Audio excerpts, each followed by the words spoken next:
I know beyond a shadow of a doubt that once I had an experience with an angel. And it was many, many years ago. I was going to graduate school in Colorado, and I was studying writing at the Naropa Institute.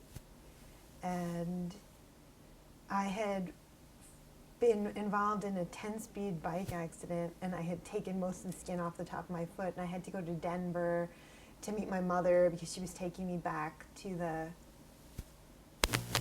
New Jersey really to have it looked at. But anyway, it was a long story, but basically I was in Denver by myself traveling back to Boulder in the middle of the night after returning to go back to school.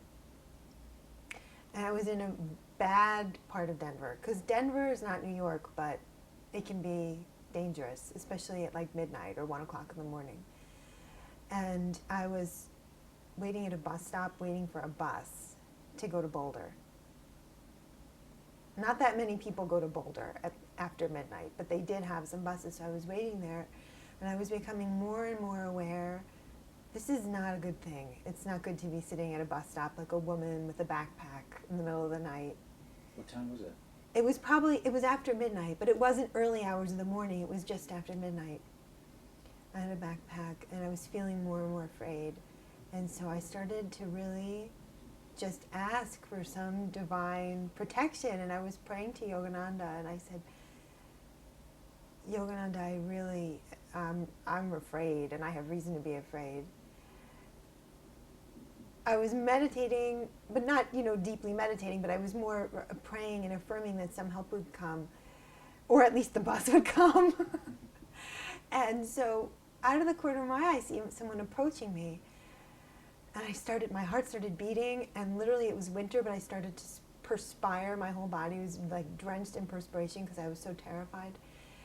And it was a teenage boy with long red flowing hair and brilliant blue eyes. And he was carrying a stick of incense. And he came over and he sat down next to me on the bench. And he didn't really say very much. I think I probably looked at him and he looked at me. And I was so in a state of fear and shock that I didn't even really ask him, are you going to Boulder too, or anything. I just sat there, and he had this stick of incense burning. And he just sat there quietly next to me. Eventually the bus came, and I got on, and he just walked away. He wasn't getting on. Huh. Did you see where he went to? No, because when I got on the bus and I looked, then he was gone. And after that, I realized that wasn't just a person waiting for the bus. And tears, my eyes started welling up because I had realized that deeply shouted, really heartfelt prayer was heard.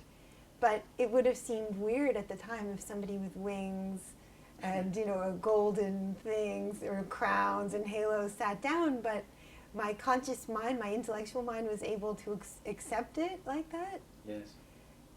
And I've always felt like that was either my guardian angel or an angel.